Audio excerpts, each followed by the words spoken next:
Ya pemirsa, tentara Israel terus melancarkan serangan brutal ke lokasi hingga ke kamp pengungsian mengakibatkan ratusan korban yang tewas. Apakah serangan biadab Israel ini kemudian akan terhenti menjelang Hari Raya Idul Adha nanti? Dan juga untuk mengetahui kondisi terkini di Gaza Palestina, pemirsa kami sudah terhubung dengan relawan Mercy Indonesia di sana yakni Fikri Rofiul Haq. Assalamualaikum Fikri, bagaimana kondisi terkini di sana? Waalaikumsalam warahmatullahi wabarakatuh. Selamat dini hari waktu Gaza, Mbak Indi dan juga Mbak Andi Kumala. Memang eh, sampai hari ini sudah memasuki hari ke-250 genosida yang dilakukan oleh pihak Israel, dan di tengah adanya isu mengenai gencatan senjata, sekali lagi Israel masih terus melakukan serangan-serangan.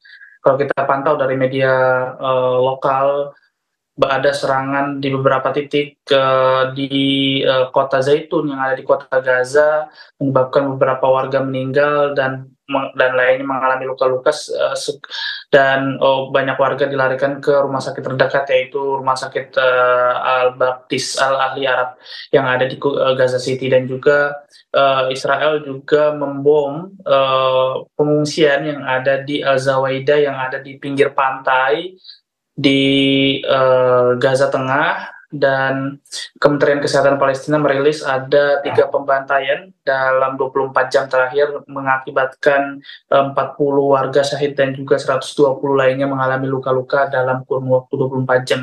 Sehingga total korban sampai saat ini menyentuh angka 37.164, dan korban luka-luka menyentuh angka 84.832, di mana 74% korban akibat agresi Zionis Israel ini adalah anak-anak dan juga perempuan. Dan Israel juga membebaskan 70 sandera yang diculik di Gaza Utara, yang mereka saat itu melakukan serangan darat di Gaza Utara. Kami mendapatkan informasi dari media lokal bahwa ada 70 sandera yang dilepaskan oleh pihak Zionis Israel, dan semua bersaksi dari kalau kita lihat liputan dari wartawan-wartawan lokal terhadap sandera-sandera yang baru dibebaskan, mereka semua bersaksi bahwa terjadi kekerasan yang dilakukan oleh pihak Israel di penjara yang ada di Israel. Mereka dipukuli, mereka ditaruh di ruangan yang gelap, tidak ada lampu, bahkan mereka tidak mengetahui apakah hari ini sudah siang ataupun sudah malam. Dan juga banyak luka-luka lebam yang yang nampak dari korban-korban tersebut, sandera-sandera yang diculik oleh tentara Zionis Israel yang ada di Gaza Utara, dan mereka semua dilepaskan di Gaza Utara dan mereka dibawa ke rumah sakit untuk menerima pengobatan lebih lanjut. Dan saat ini memang mengenai proposal gencatan senjata, di mana juga sudah disetujui dan ada tanggapan oleh Hamas dan juga sejumlah faksi-faksi yang ada di jalur Gaza, salah satunya yaitu Hamas dan juga Jihad Islam, bahwa mereka menanggapi atau menyetujui atau menyambut proposal gencatan senjata yang sudah dimusyawarahkan begitu, yang sudah disetujui oleh 14 negara di Dewan Keamanan PBB. Dan juga memang saat ini sedang menunggu apakah memang akan adanya gencatan senjata. Dan sekali lagi, proposal gencatan senjata ini tidak akan berlaku ataupun tidak akan berlangsung kalau pihak Israel tidak menyetujui. Sehingga walaupun dari PBB ataupun Amerika sudah menyetujui, ataupun dari Hamas tentunya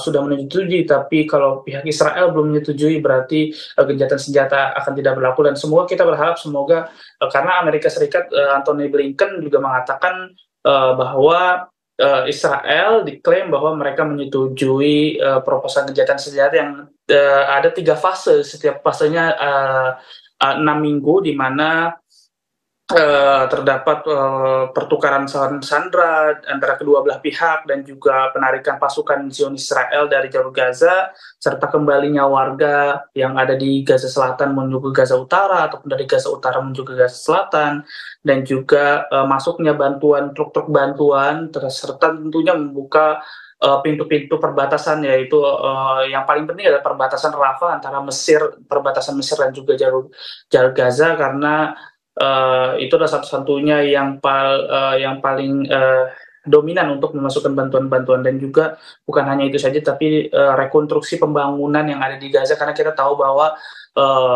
banyak sekali bangunan-bangunan yang hancur akibat pemboman, dan ini adalah perang yang terbesar yang dilakukan oleh pihak Zionis Israel, pembantaian, jumlah korban yang sangat signifikan, dan bahkan bangunan di Gaza sudah hampir tidak ada yang utuh, dan banyak yang sudah mengalami kerusakan. Sehingga dalam persyaratan-persyaratan gencatan senjata ini ada rekonstruksi pembangunan Gaza, dan semoga gencatan senjata akan diterapkan dalam waktu dekat. Kita berharap. Ya Fikri, apakah hingga saat ini tidak ada penurunan tensi dari serangan Israel, mengingat bahwa banyak negara yang sudah menyetujui dan menyepakati adanya gencatan senjata di sana? Iya, baik, memang seperti yang saya sampaikan bahwa Israel di tengah situasi yang memang akan adanya isu mengenai gencatan senjata ini, Israel tidak menghentikan serangan-serangan. Kalau kita pantau dari media massa, dari media lokal terutama di Al Jazeera, ya, kita melihat banyak sekali pemboman-pemboman yang dilakukan oleh pihak Zionis Israel, baik dari Gaza Utara, Gaza Tengah, maupun dari Gaza Selatan. Di Rafah pun masih dibombardir, di Gaza Tengah seperti di kota Al-Zawaida, dan juga kota Nusairot, di mana di kota Nusairot itu terjadi pembantaian yang sekali lagi terdapat 275 warga meninggal, dan juga 700 lebih mengalami luka-luka, ya, akibat pembantaian dilakukan oleh pihak Israel, di mana mereka melakukan pembebasan sandera. Namun walaupun mereka berhasil membebaskan 4 sandera, namun mereka juga membunuh warga sipil yang ada di jalur Gaza di kota Nusairot tersebut, sehingga banyaknya korban yang dilarikan ke rumah sakit Syuhada Al-Aqsa atau Martir Aqsa yang ada di kota Dirbalah, jalur Gaza bagian tengah.